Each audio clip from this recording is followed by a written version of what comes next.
Então, a gente viu média, desvio padrão, e sempre era para uma única variável. Qual a média de altura da classe? Qual o desvio padrão de altura da classe? Qual a média do preço do café? Qual o desvio padrão do preço do café?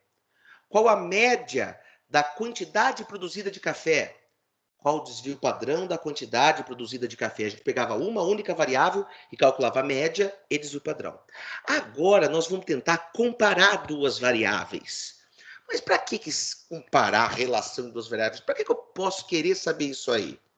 Se a gente pensar, por exemplo, na medicina, né? Será que determinado hábito alimentar aumenta a chance de dar uma determinada doença? Veja que são duas variáveis. De que forma as pessoas comem. A outra, se dá ou não doença. E eu quero saber se isso tem uma boa correlação, uma boa relação entre elas.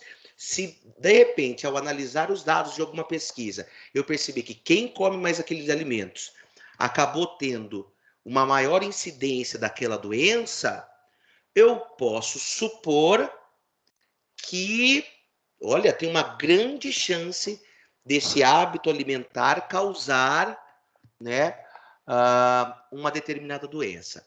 É isso que a gente vai brincar agora, brincar de achar correlação, né, relação, aqui no caso, entre variáveis, para tentar explicar determinado problema. Dentro da administração, por exemplo, a gente pode pensar assim: será que investimento em marketing causa um aumento das vendas? Tá? Será que empresas de maior porte possuem rentabilidade, não receita, rentabilidade percentual maior do que pequenas empresas? Veja, é uma dúvida que a gente levanta no ar e quando a gente tem os dados, a gente pode tentar entender o que está acontecendo naquele caso, quando a gente pensa nessas medidas de associação que medem relação entre variáveis. A primeira coisa que nós vamos fazer é o cálculo de um número, de um valor chamado covariância. Tá? Antes a gente tinha variância e depois o desvio padrão. Agora a gente tem a covariância e depois vai ter a correlação. Esses nomes aí são um pouco importantes para nós. Como que a gente calcula a covariância? Tem essas duas fórmulas, nós vamos usar sempre a fórmula de covariância amostral, que é o que a gente sempre está usando. A covariância amostral vai ser sempre a somatória da multiplicação dos desvios dividido por n-1. Quando a gente mostra assim, isso não significa absolutamente nada, por isso precisamos fazer o quê? Exercícios. Aí a gente entende a dinâmica e vê que não tem nenhuma dificuldade em fazer um exercício como esse. Tá bom, meus amores? Então, vamos lá, caderninho, né? Vamos pegar essas variáveis aqui, calcular média e desvio padrão de cada uma delas. Tá. Vamos fazer só do jeito que a gente está acostumado, então. Então, estamos com x aqui. A primeira coisa que a gente sempre calcula é a média.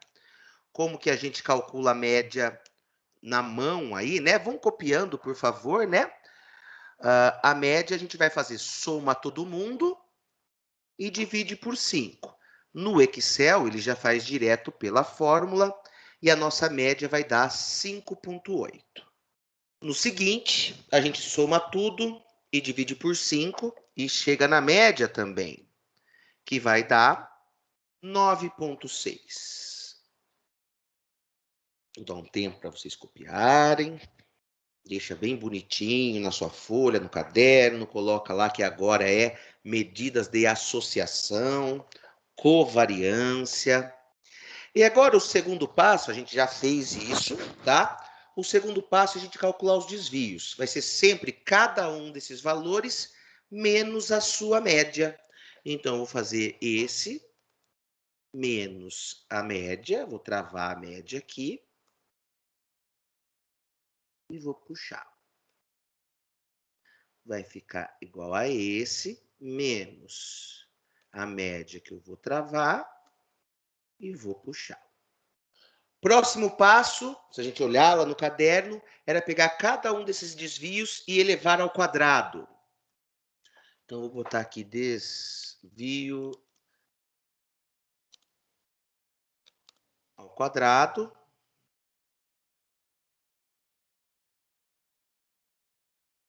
Vai ficar esse valor elevado ao quadrado.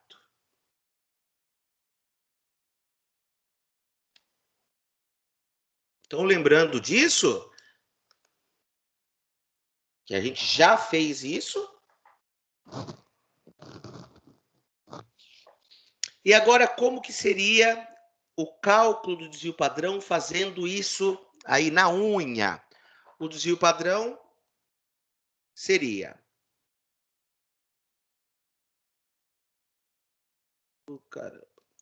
a somatória dos desvios ao quadrado... Não, aqui a variância, né? A variância seria a somatória dos desvios ao quadrado dividido por n menos 1. Então, aqui no Excel, eu vou fazer igual a soma dos desvios ao quadrado dividido... Eu tenho 5 elementos, a hora que eu faço 5 menos 1, é a mesma coisa que dividir por 4. E eu cheguei numa variância de 3,7 e num desvio padrão, que vai ser a raiz quadrada da variância. Mesmíssima coisa eu vou fazer aqui.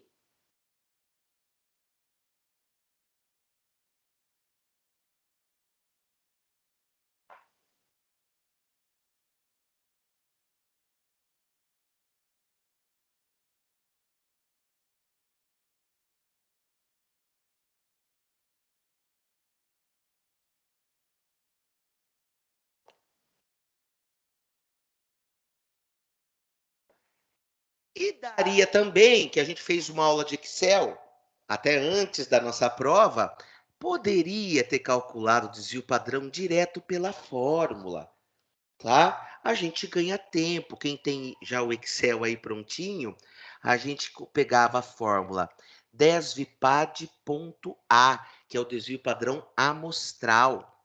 Simplesmente marcava aqui, ó, os valores de x e dava um Enter. Muito mais rápido, muito mais tranquilão, né? Poderia fazer também aqui, ó, igual 10vpad.a, simplesmente marco os valores de y e dou OK, tá? Que mostra uma medida de dispersão, ok?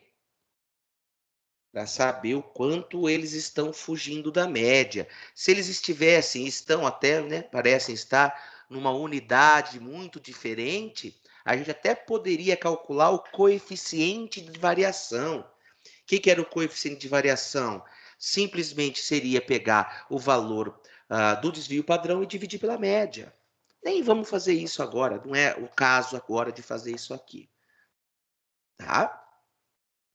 Então, fizemos uma revisão do que já vimos. Aqui nós calculamos a média, uma medida de posição.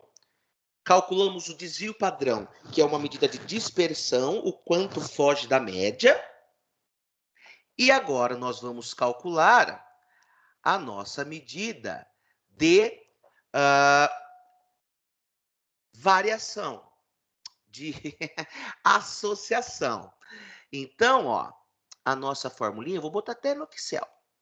Agora, pessoal, vocês vão fazer uma nova tabelinha, tá? Então, veja, desvio padrão e média, se caísse numa prova, basta digitar no Excel, usar a fórmula 10vpad.a, vocês podem fazer isso nos exercícios para casa, tá? E usar a fórmula de média. Baba do boi. São duas... você faz o desvio padrão e a média para duas variáveis dá mais tempo digitar, né? Demora mais tempo digitar do que fazer o cálculo da média do desvio padrão. Beleza? Agora nós vamos fazer o cálculo da covariância na unha. É lógico que também depois vai dar para fazer no Excel. mas eu gosto que a gente faça na unha para entender o que está acontecendo. Tá bom? Então, a tabelinha que nós vamos fazer vão ter 1, 2, 3, 4, 5 colunas. Então, eu quero que vocês, aí abaixo, depois de ter calculado o padrão, média, copiem novamente os valores de x, depois copiem os valores de y, faz um tracinho, né? Faz mais 2 tracinhos aqui para ficar 3 colunas. E aqui vai ficar assim, xi menos a média. Aqui é um x com uma barra em cima que não está nem aparecendo direito. Aí, yi, pode ter parênteses, pode não ter parênteses, não é tão importante aqui. Né? Eu podia ter digitado certinho. Só botar para não ficar aquele... Por que aqui tem parênteses e aqui não tem?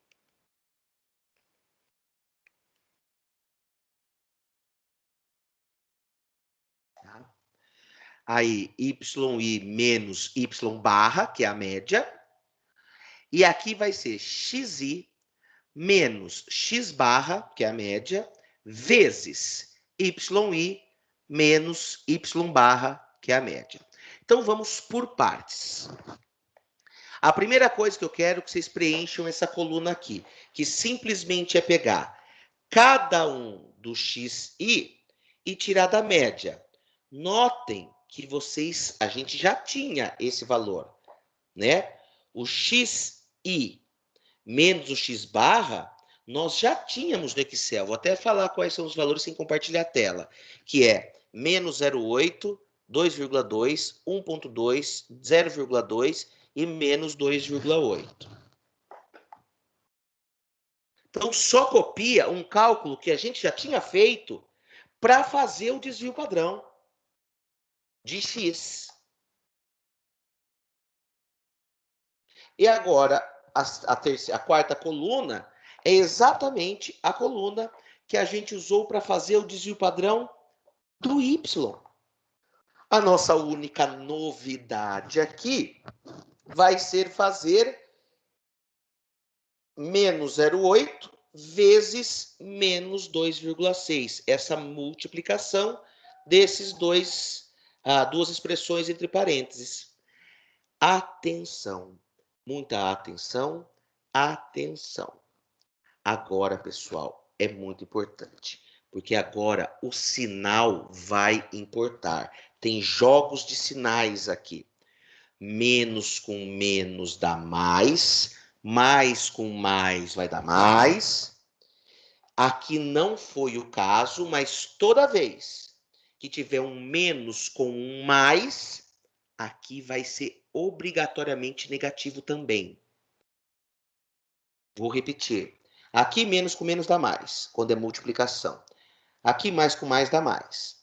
Se porventura, e vai ocorrer isso em alguns outros exercícios, tiver um sinal aqui positivo e o outro negativo, a gente vai fazer a multiplicação e vai manter o sinal do negativo, porque negativo com positivo dá negativo. Tá? Então, por favor, façam uma a uma essas multiplicações aí. Daqui a pouco eu já libero os resultados da multiplicação dos desvios de x vezes os desvios de y. Então, veja as multiplicações dos desvios. Veja se bateu. Alguém pode me encher de orgulho e falar, ó, essa aqui, que está aqui em cima, é a fórmula da covariância. Alguém pode me falar o que eu tenho que fazer agora? Me enche de orgulho. Tem que somar todos esses valores e fazer 5 menos 1? Perfeito. Somar essa coluna é o somatório dessas multiplicações. Gabriela, ok. Obrigado, Gabi. Soma, né, a somatória da multiplicação dos desvios, dividido por n-1. A gente acha covariância. Podem fazer. Soma todo mundo e divide por n-1. Vejam se bateu. 2,15. Paty, que está quietinha hoje. Bateu, porque a minha internet está ruim, está meio que travando, mas bateu, 2,15. Ótimo. Então veja que não tem muito segredo de fazer a covariância, tá? O que esse valor significa? Lembra que a variância significava muito pouco, e daí a gente tirava a raiz quadrada para achar o desvio padrão e ele a gente interpretava? Mesma coisa aqui. A covariância a gente não vai ter muito significado. Só vou mostrar rapidamente, assim, né? Se fossem esses dados, fosse, por exemplo, aqui reais, o X fosse em reais, 5 reais, 8 reais, 7 reais, 6 reais, 3 reais. E aqui o Y fosse toneladas. 7 toneladas, 11 toneladas. Se fosse assim, a hora que a gente faz a conta, ia ficar assim, 2,15 reais vezes tonelada. Não é real por tonelada, daí tem sentido, né? Aqui é reais vezes tonelada. A covariância tem pouquíssima utilidade interpretativa, como também o era a variância. Então a gente vai dar uma mexida na covariância para achar uma nova, um novo parâmetro que é a correlação, que é o que a gente vai usar. Então, o coeficiente de correlação, ou simplesmente de correlação, de Pearson, lá que eles falam também, né, nos livros, é o que a gente vai usar mesmo de verdade verdadeira verdadura. Então, se a gente der uma olhada aqui no coeficiente de correlação, temos duas formas, tá? Mas basicamente, como são as amostrais, o coeficiente de correlação vai ser igual a covariância dividida pela multiplicação dos dois desvios padrão. Copiem essa formulinha aí no caderno, né? A correlação, esse R de XY, é a correlação, coeficiente de correlação. Ele vai ser igual a covariância dividida pela multiplicação dos dois desvios padrão. Certo. O coeficiente de correlação, que é o que a gente quer achar agora, esse R de XY, ele vai ser igual a covariância, Que é 2,15. Isso, dividido pela multiplicação dos dois desvios padrão, que a gente já tinha calculado lá atrás. Que é 8,6. Desvio padrão aqui, ó. 1,924, e aqui do Y é 1,673. Então vai ficar 2,15 dividido pela multiplicação desses dois desvios padrão.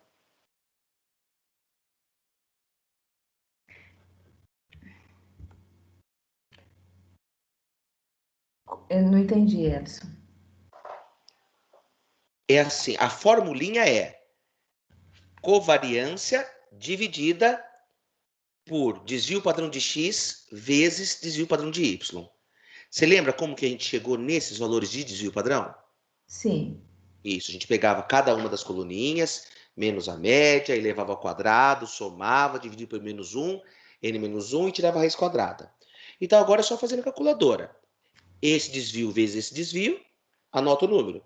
E aí faz 2,15 dividido por esse resultado. Tá.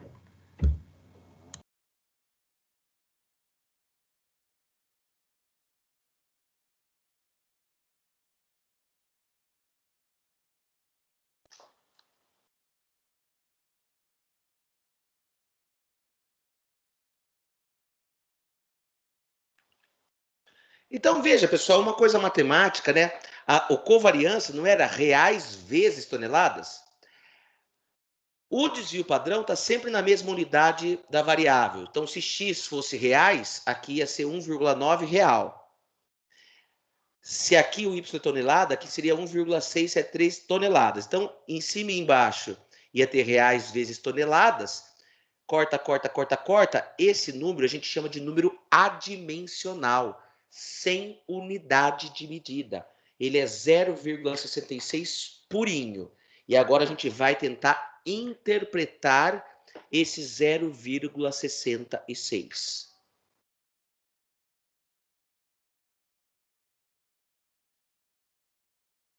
Então, mais uma vez, o que nós estamos... A gente já viu média, a gente já viu desvio padrão, que é dispersão, e agora a gente quer mostrar como essas duas variáveis podem estar associadas. O que é associadas? A gente viu um videozinho. Será que o número de cegonhas aumentar também aumenta o número de nascimentos de bebê? Que é uma associação meio boba. Mas a gente podia pensar, será que o consumo de certo alimento aumenta determinada doença? Será que investimentos em marketing aumentam as vendas? Será que empresas maiores têm maiores lucros percentuais? É isso que nós estamos buscando, hein? Não pode esquecer que o que a gente está fazendo, no final das contas, é isso. Calculando a correlação entre duas variáveis. Só falta uma coisinha só. Interpretar esse 0,66. Até aqui, quem não entendeu lhufas do que eu falei, ou não entendeu uma partinha, liga o áudio. Agora é a hora. Não adianta levar a coisa para depois. Óbvio que vamos treinar muito isso. Vamos fazer exercícios sobre isso. É óbvio que isso vai ocorrer. O que eu estou querendo dizer é que já deu para fazer mais ou menos sentido aí. Professor, eu quero entender o significado desse número 0,66. Calma, que é o próximo passo, mas eu não quero dar o próximo passo. Beleza. Você não entendeu como a gente chegou no 0,66. Tá? Simplesmente calcula o desvio padrão de um, calcula o desvio padrão de outro. Já fizemos isso em outras provas. Aí eu vou ter que calcular a covariância. A covariância simplesmente é pegar aqueles desvios, multiplicar um pelo outro, somar e dividir por n-1. Aí eu faço covariância dividido pela multiplicação dos dois desvios, que é o que está aqui, ó, 2,15 dividido pelos dois desvios multiplicados entre si. Chegamos no 0,66, que é um número adimensional, e nós vamos agora interpretá-lo.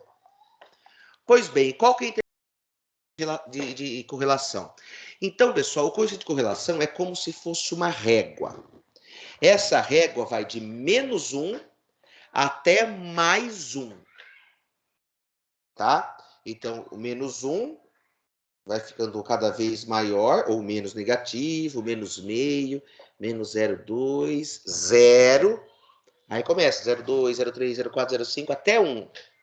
Então, quanto mais próximo do -1, nós falamos de uma correlação negativa. Ou seja, quando x aumenta, y cai.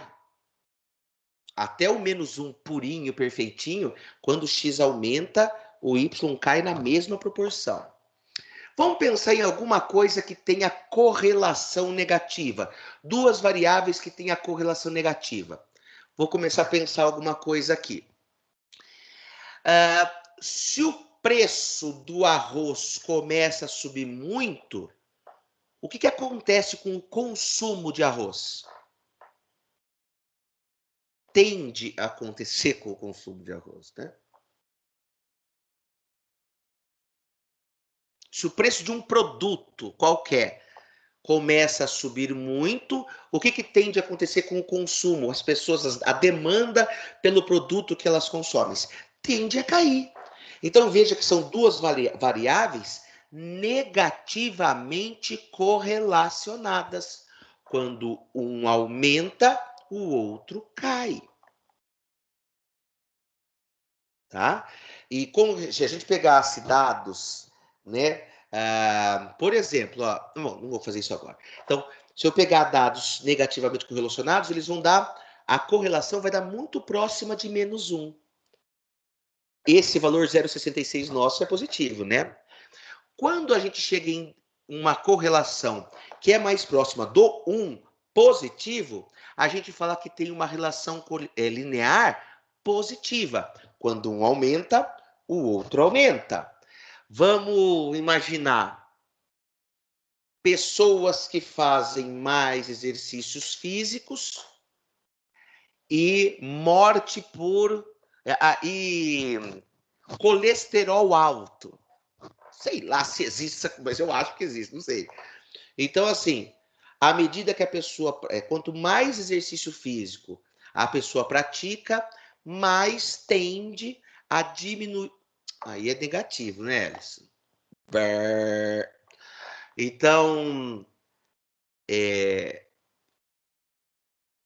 quantidade de exercício físico que se faz, luz que aumentam, caramba. Bom, investimento em marketing. Quanto mais eu invisto em marketing, mais eu aumento as minhas vendas. Então, eu pego uma coluna com investimento em marketing mês a mês, pego outra coluna com as minhas vendas mês a mês, calculo a correlação, provavelmente vai dar um valor próximo de 1 positivo. Tá?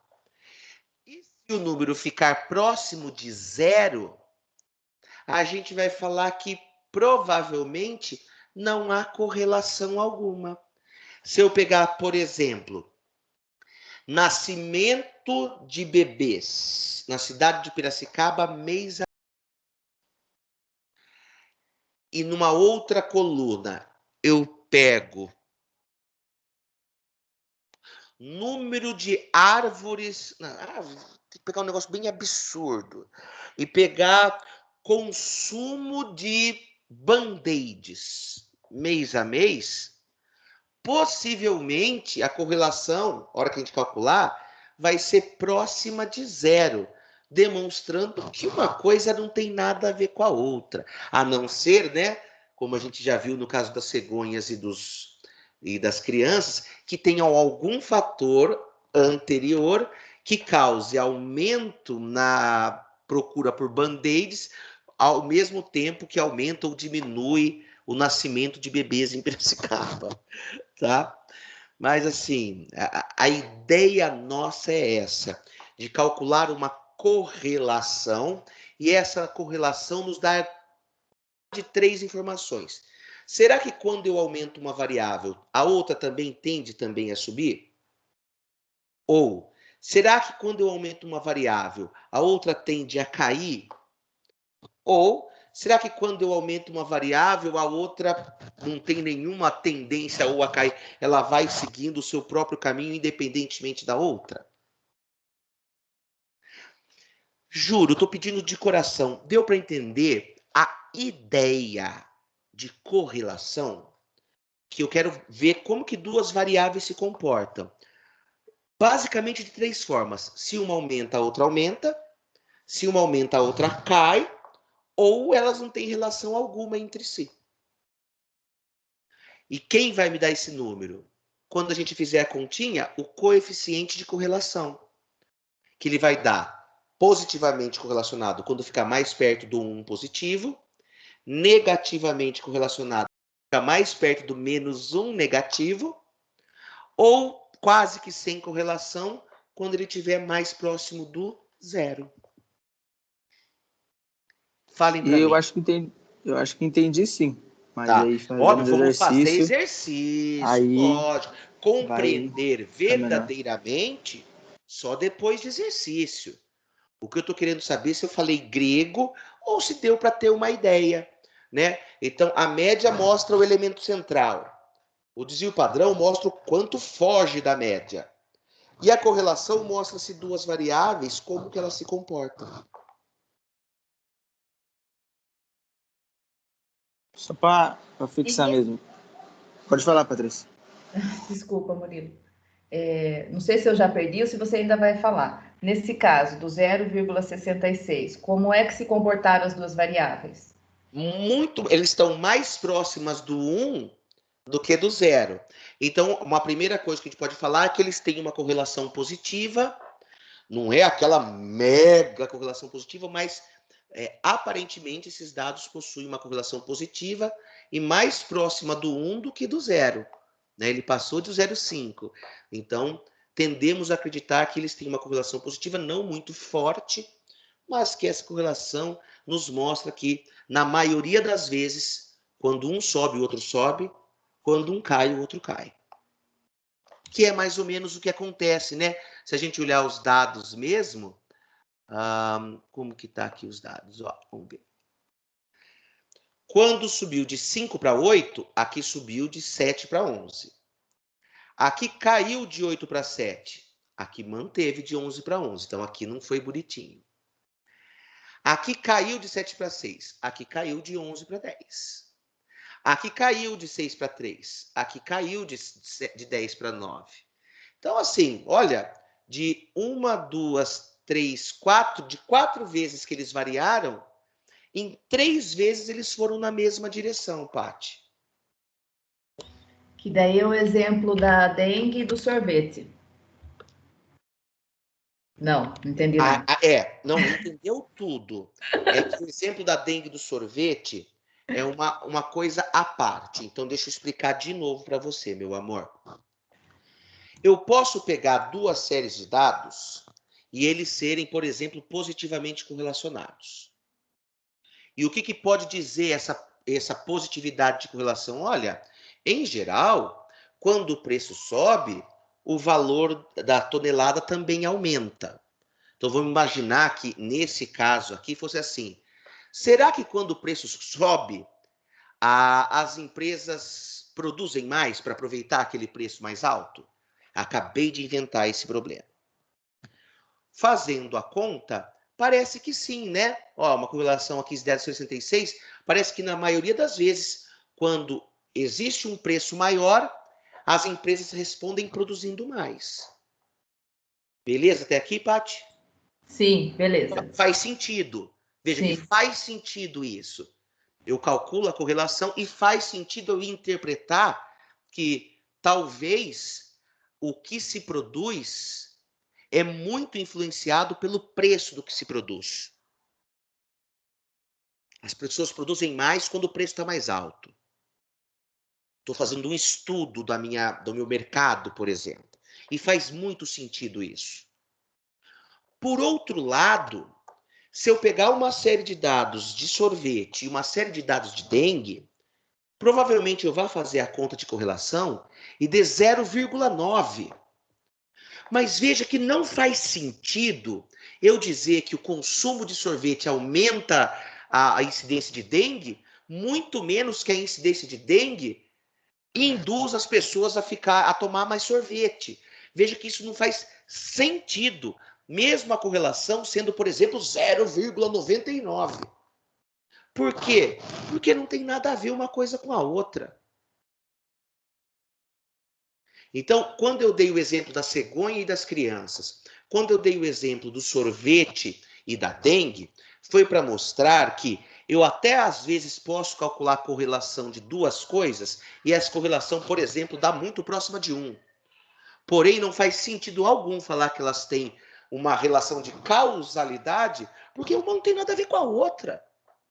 Tudo está sendo influenciado lá no caso das crianças das cegonhas pela urbanização.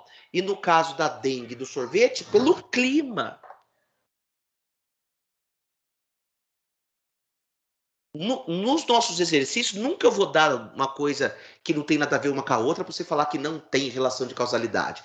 Não é o nosso perfil aqui. O que nós vamos fazer é sempre dar duas coisas que uma realmente influencia a outra. Quer dar um oi para a turma aqui, filha? Quer? Minha filha adora aparecer, viu, pessoal? Oi! Só que Oi, não tem linda. ninguém aparecendo, viu? Tudo bem? Oi! Oi! Tudo bem? Tudo bem? Como você chama? Clara, Clara? Fala, eu sou bonita igual meu pai. eu sou bonita igual meu pai. Em geral, ela fala que é igual a mãe. Linda você é Agora ela mesmo. foi Agora, educada. Tchau, meu amor. Pati, voltei a falar. sim. Oi. Deu para entender, Pati? Então, assim, os nossos exercícios eu sempre vou dar produção com preço, coisas que tem sentido a gente falar de correlação. Eu só fiz uma ressalva que às vezes eu posso pegar duas séries de dados, ter correlação, mas uma coisa não tem nada a ver com a outra. Ainda bem que eu perdi o exemplo da cegonha, porque senão. Ah, tá. É que eu fiz um videozinho, mostrei um videozinho no início, que eles mostraram que é na Alemanha, e eles fizeram esse estudo realmente para mostrar que correlação pode ser diferente de causalidade. Então, assim, aumentava o número de cegonhas, aumentava o nascimento de bebê. Diminui o número de cegonhas, diminuía o nascimento de bebê. Só que as causas para isso foi a urbanização da Alemanha, que diminuiu numa época a cegonha, diminuiu, e foi a urbanização e a tecnologia que mudaram a população de cegonha e a população de bebês. Óbvio que não tem nada a ver uma coisa com a outra, né? Mas dava correlação positiva. Mas veja que uma coisa não explica a outra. Sim. Ok? Assim, nos nossos exercícios não vai ter nenhum desse problema. O que eu fiz foi só uma ressalva, um além, para falar que correlação não é também a coisa mais linda do mundo que explica qualquer coisa. Não, tem que ter cuidado para usar essa correlação aí. Para falar que quando aumenta o preço, a pessoa produz mais. Calma, às vezes também não é assim, pode ter outra coisa influenciando. Tá? Mas aqui nos nossos exercícios, isso não vai ser uma discussão que vai toda hora aparecer. Você ficar, mas será que tem relação? Não vai ficar. A gente vai medir a correlação em boa, que é o nosso caso aqui. Tinha x e y do 0,66. O que isso significa? Nos parece que ele tem uma correlação positiva, né? Tá acima de meio, tá 0,66, em que na maioria das vezes, quando um sobe, outro sobe. Quando um cai, outro cai. Isso significa correlação positiva. Os dois vão sempre, na maioria das vezes, para o mesmo sentido. E a hora que a gente olhou aqui, realmente, subiu de 5 para 8, subiu de 7 para 11. Aqui subiu, caiu, mas aqui ficou a mesma coisa. Por isso que não deu uma correlação tão positiva assim. Aqui caiu bastante, aqui caiu um pouquinho, mas caiu. E aí dá essa correlação de 0,66. Tá? Então, elas apresentam uma correlação linear positiva, mais próxima do que 1 do que 0. E aí dependeria muito, assim, se você está fazendo uma pesquisa científica e você discutir os seus dados, tem as limitações e tal, aqui a gente só vai calcular o custo de correlação e tá bom demais, tá? E daí essa interpretada, olha, nos parece que tem uma correlação positiva e faz sentido ter. Eu quero mostrar uma planilhinha Excel para vocês.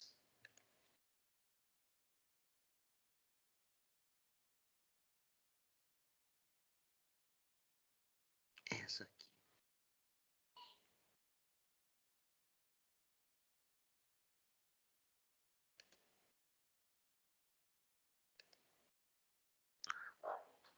Estão vendo a planilha? Sim. Então, olha aqui, Subiu 1, foi de 5 para 6. O que aconteceu com o Y? Caiu 2. Subiu 1 de novo. O X. Y caiu 2. Subiu 1 de novo. Y caiu 2. Foi assim até o final. Como que a gente faz para calcular a correlação no Excel? Vou mostrar para vocês. Pode fazer toda aquela conta na mão ou simplesmente fazer assim, Vou deletar. Eu vou vir em fórmulas. Bom, é mais fácil digitar a fórmula aqui. Igual a correl. Tá vendo? Correl de correlação. Clico. Posso clicar aqui no F de X. Marco um. Venho no outro.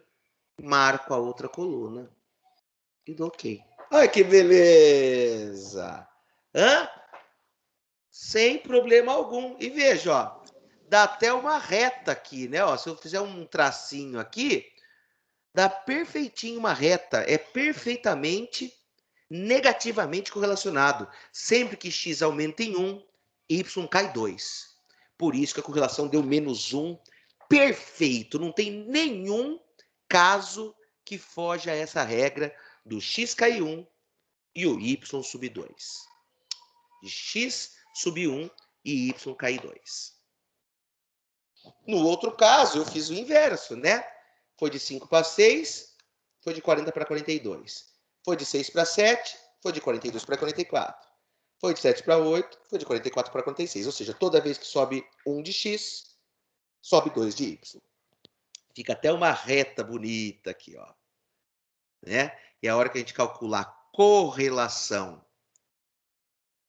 eu marco a coluna do x e marco a coluna do y e dou OK, ele vai dar mais 1. Veja que são os dois extremos. Ou é perfeitamente negativamente correlacionados, ou é perfeitamente positivamente correlacionados. Todo o resto, todos os outros casos vão estar para o meio, no meio do caminho. Tá? Vamos pegar esse próximo caso aqui, X manteve, de 2 foi para 2. E o Y? De 2 foi para menos 2, caiu 4. Aí X caiu 4, Y manteve menos 2. Aí x manteve menos 2. Y subiu 4. Aí x caiu 3, subiu 3. Y manteve-se constante. E assim, cada hora que x fazia uma coisa, o y fazia outra coisa totalmente diferente. Quando a gente calcula a correlação desses dados aqui, vai dar zero. Então, falando, olha, nenhuma vez os dois foram para o mesmo caminho. Toda hora que um sobe, o outro fica no mesmo lugar, o outro cai, o outro sobe. Olha, esses daí, me desculpe, mas não tem correlação nenhuma. Não tem padrão algum. E aí, os casos, na vida prática, acabam ficando sempre entre 0 e menos 1 ou 0 e 1, né? Então, eu peguei um caso aqui, ó. Se a gente olhar, subiu 1 aqui, subiu 2 aqui. Subiu 1 aqui, caiu 4. Ah, não, aqui subiu 1, subiu 2. Subiu 1, caiu 4. Subiu 1, caiu 6. Subiu 1, subiu 2. Subiu 1, caiu 2. Subiu 1, caiu 5. Então, veja, olha os pontinhos aqui, ó. Eles não são perfeitamente negativamente correlacionados, né? Às vezes um sobe, ó, teve hora aqui que subiu e aqui subiu também. Aqui subiu aqui, aqui de 8 para 9 subiu, de 10 para 12 subiu também. Tem hora que x sobe e y sobe. Mas a maioria das vezes, quando x sobe, y cai. E a hora que a gente mede a correlação, nos deu um valor de menos 0,93. Ou seja, eles são muito fortemente, né, negativamente correlacionados. Na grande maioria das vezes, quando um sobe, outro cai. Não é perfeito, mas na grande maioria das vezes ocorre isso. Vamos pegar o próximo e último caso. Subir x1, y ficou na mesma. Subir mais um de x, subiu y. Subiu x, caiu y. Subiu x, subiu y. Subir x, manteve na mesma y. Subir x, subiu y. A hora que eu calculo a correlação dá 0,85. Tem hora que eles não vão na mesma direção? Tem. Mas na grande maioria das vezes, quando um sobe, o outro sobe.